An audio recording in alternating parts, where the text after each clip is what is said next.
Ipinagdiwang ang Balili River Day sa Sablan, Benguet upang itaguyod ang konserbasyon ng naturang ilog. Kahalagahan ng sewage treatment plant, iginiit.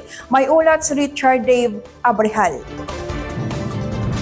Ipinagdiwang ang ika-12 anibersaryo ng Balili River sa Barangay Bagong, Sablan, Benguet noong Setyembre 16. Layunin nito na pangalagaan at protektahan ang ilog lalo na sa mataas na bahagi nito. Malaking pasalamat at dito sa Sablan na nakandak itong activity para naman makita yun talaga yung recent situation dito sa atin. So, welcome yung mga kasama natin sa WACMA. Hopefully, sa susunod din, kahit dito rin sa Sablan of the other barangay din. And this activity is really,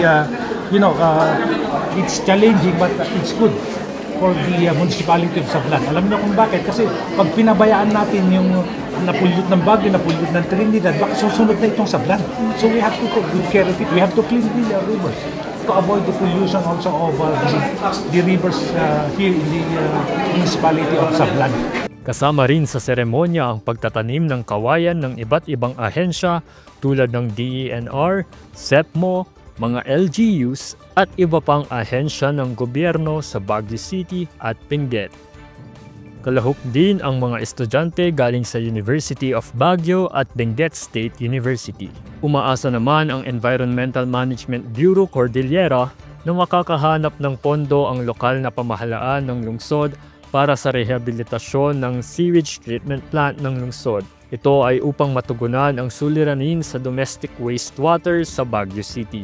Isa nga dito na malaking problema yung sa Baguio City that they really wanted to upgrade the STP. Unfortunately, na-disapprove yata yung funding.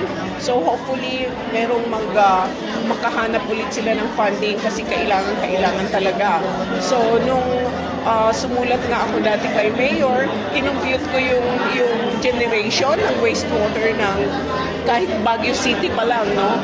Yung generation ng wastewater compared dun sa capacity ng Baguio STP, mga 14% lang ng generated wastewater ang natitreat. So ibig sabihin, madaming direct discharge pa, no? sa ating river system.